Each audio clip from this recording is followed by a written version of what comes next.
সুপ্রিয় দর্শক বন্ধুরা, আমি চলে এসেছি হালিশহর সরকার বাজারে চিকেন নিতে রাজা ভাইয়ের দোকানে। যেখান থেকে চাইবো সেখান থেকেই দেবে। লেগ চাইলে লেগ দেবে, সলিড চাইলে সলিড দেবে। আমি শুধু দুটো লেগ চেয়েছিলাম, দুটো লেগ দিয়েছে। তার সঙ্গে হালকা একটু ডানার মাংস। 756 গ্রাম হয়েছে, 190 টাকা করে নিল ভাই।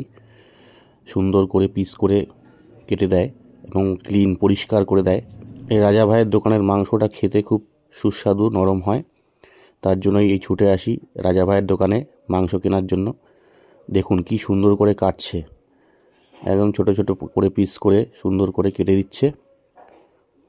এই মাংসগুলো খেতে খুব সুস্বাদু। এরকম ফ্রেশ এবং সুন্দর মাংস কেনা খেতে চায়। দেখুন কি সুন্দর করে কেটে দিচ্ছে। আমার এই ভিডিও যদি আপনাদের ভালো লেগে থাকে তাহলে লাইক, কমেন্ট, ফলো দিয়ে পাশে থাকবেন। বন্ধুরা, আমার এই ভিডিওটি দেখার জন্য আপনাদের অসংখ্য ধন্যবাদ জানাই। সঙ্গে থাকবেন, পাশে থাকবেন।